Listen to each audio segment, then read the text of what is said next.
Hello everyone, welcome to another video talking geeky stuff with me. So today I like to talk about Chris Rock's new Netflix show. Yes, I managed to watch it early today and I decided to do a video about it. I've always been a big fan of Chris Rock. I followed his career from the movies to the stand-ups he's done. He's very for the time. I went and watched all the way to the late 90s, 2000 until recently really. He's always kind of talking about what's happening now, politics, society, human emotions, and so on. And I think with this show, this particular one, especially after the year he had last Oscar, we all know what happened. He got smacked by Will Smith, and he's been quiet about it since then.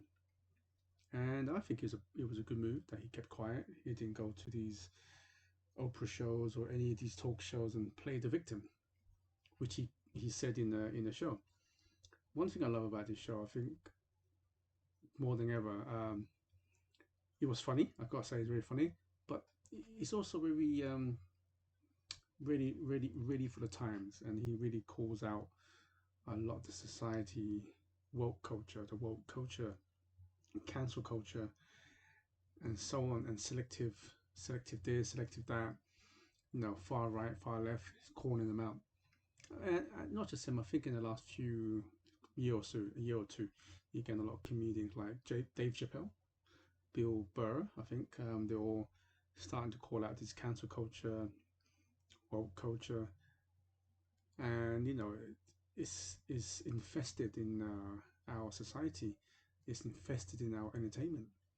My channel is called Talking Geeky Stuff, as you all know, movies, games, manga, anime, comics, and slowly and surely it's almost kind of ruined a lot of the things I grew up with, the things I cherish, and the things I love the most.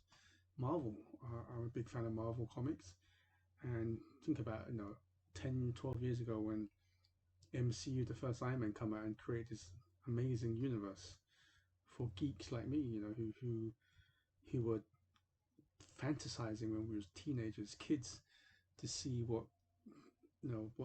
how they would do this imagery. Of course, with technology and so on, they can make all these amazing films in our screens and put story to it, great actors and so on. I know I'm kind of diverting a bit, and with the recent failure of like Marvel's Phase 4 and some what's happening over at DC Warner Brothers, and I just recently watched Ant-Man, the new Phase 5, and a lot of the TV shows getting cancelled or extended or reshoots, all because of this whole woke culture, cancel culture, and so on. And I just love the way that Chris Rock addresses all that. And there's a line he said that in the past, if you want someone's job or you want to climb above that person, is you work harder, smarter, or whatever. Right? Now, you just gotta wait till that person says the wrong thing, and then you cancel him or her, or whatever you want to call it. And then he talks about diversity, inclusion, and trust me, I work in a company, a big company. Their whole purpose is one of their statements is diversity and inclusion. And every year, we always have to celebrate something. Like I said, don't get me wrong, I'm all for um, all types of culture, all types of race, or whatever movement, whatever you want to be. I'm all for that. But I'm just sick and tired of it getting pushed down your throats. And there's almost like no freedom of speech. You have to align with them because that's the in thing, that's the trendy thing, or that's the woke thing to do nowadays. It's almost like you don't have a say if it comes to this part of the opinion. As Chris Rock says, selective.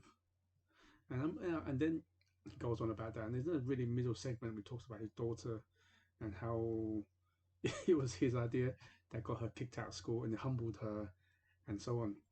Yeah, so I loved all that. But I think everybody wanted to really hear how he's going to talk about the incident with Will Smith that happened last year. And we got that in the last, I would say, 8 minutes of the show. And while he was saying it, he even admitted he got a joke wrong, which you can hear the passion, you can hear the kind of frustration, the bent up frustration. He couldn't. And there's a line saying that I'm not a victim. I won't even go to opera because he'd never see me do that. Speaking about victims, he talks about, which I agree with as well, is everybody wants to play victim, and they're actually really real victims in the world, and that everybody's claimed to be victim is almost like the boy who cried wolf so many times that no one's going to care, even if you're real or fake. It's going to take away all the you know all the help for the real victims. And he talked about Meghan Markle and Prince Harry and all that stuff they're doing. To be honest, I don't really know because I don't really watch them. And the stuff I know already, I mean, I just can't be bothered with them to talks about that. And it almost kind of like, and he takes a shot at them all as well, which is great. Sometimes these celebrities need a slap to really wake up. But back to the point when he goes and talks about Will Smith and the smack. It's really, it's funny, but at the same time it was serious. I think he wrote the script, but the passion and the rage, the frustration was inside. He kind of got things wrong, but I think it was real and it's raw. I like that, you know. And yeah, he talks about that, and it's funny at the same time. But I think the passion and the bent up, he'd been wanting to say this for so long. I think kudos to him though. I think the kudos to him was really not making himself a victim. He didn't go to any talk shows. He didn't. Waited till his special comes out close to the Oscars again, and so on, right? So I think he's done a great job. Just kind of staying away from that really. And then there's a bit at the end where he finishes his rant or talk, and he just drops the mic and he freezes. There's a freeze frame for a few seconds, and you can clearly see his eyes with red and almost in tears. I think if he would have carried on, he may have cried. And I think that he let that steam out. He'd been holding for so long. I was actually, kind of like feeling for him. I feel, wow. I started getting a bit of goosebumps when he dropped the mic. Because Chris Rock does that a lot on his show. He still kind of drops the mic a lot, but this time he drops the mic with a really purpose, and finally got the steam out of him, and he's finally said his side of the story, and that passion, his eyes, he dropped. He's walking around, raising his hands and accepting all the cheers and the standing ovation. And you can still see the passion in his face that finally is out of his system. Yeah, so I really liked it, and I'm just liking this. And you've got Dave Chappelle, Bill Burr, and loads of other comedians out there who's really taking a stance and saying, enough with this cancel culture, enough with this woke culture. Let people be people. There's going to be people out there who agrees with you, who disagrees with you, and also with the whole situation with J.K. Rowling keep on going on. And I think enough's enough. You're never going to get everyone to agree with you, but that's the whole point about life. Life is about that. Everybody's allowed to have their opinions, even if you agree or not disagree with them. So definitely watch this. I watched this. It's about an hour, 10 minutes long.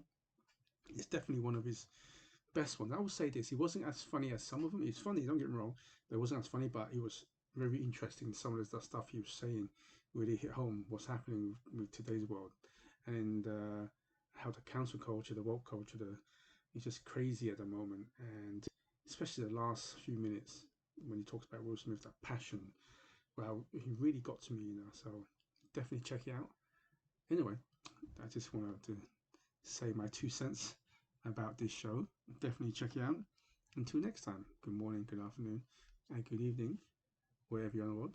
And please stay safe. Goodbye.